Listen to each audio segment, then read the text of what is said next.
For more than 1,700 years, the compass has been helping people find their way.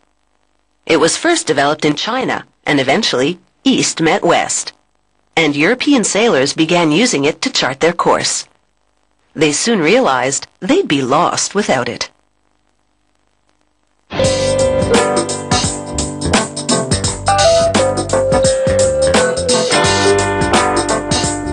To make a nautical compass, they used this device to magnetize a special metal alloy. A technician slips a retainer ring onto a jig and positions the magnet on top of it. She places an aluminum skirt over the magnet.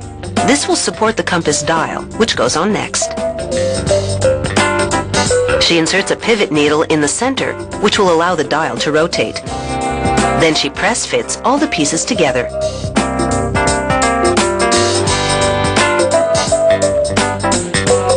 She carefully inspects the fit, and it looks solid.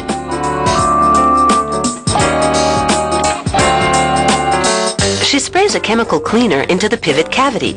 It has to be spotless because any dirt would impede its function. She also cleans a little jewel post that contains a tiny sapphire. Then she fixes the jewel post in the dial. The jewel post will support the dial while allowing the pivot needle to move easily as it's pulled by magnetic forces. She places the dial on a machine that mimics the Earth's pull. It's a crucial step because magnetic force varies depending on where you are in the world. She brushes a weighted paint on the back of the dial to counteract the pull. This balances the compass dial, preventing false readings due to differences in the planet's magnetic force.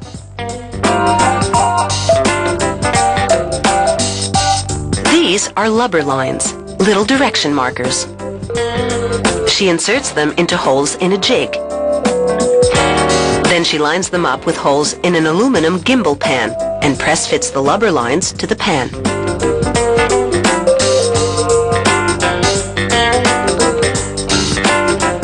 Now she inserts 2 pins into the gimbal ring that allow the ring to flip around the gimbal pan. Then she attaches the compass dial to the gimbal assembly.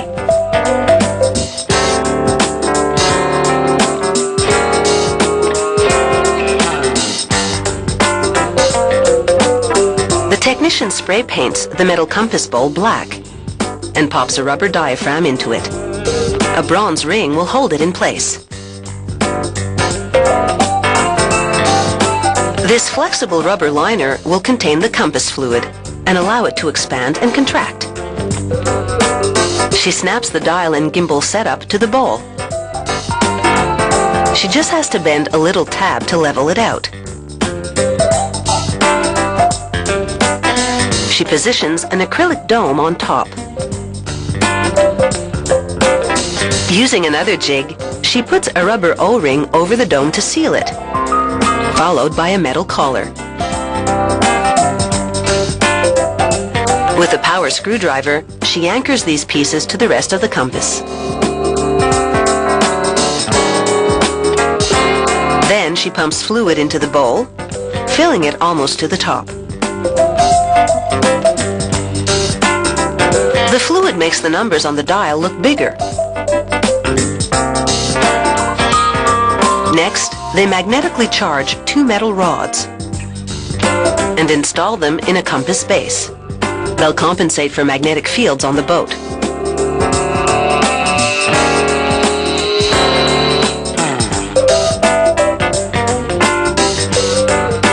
She mounts a big metal housing unit on the base. Then she attaches shock absorbers to cushion the compass against engine vibrations. She installs the compass in the housing and taps the dome to test the shocks. A decorative aluminum cover fits around the dome. Then she installs a light to allow the navigator to see at night.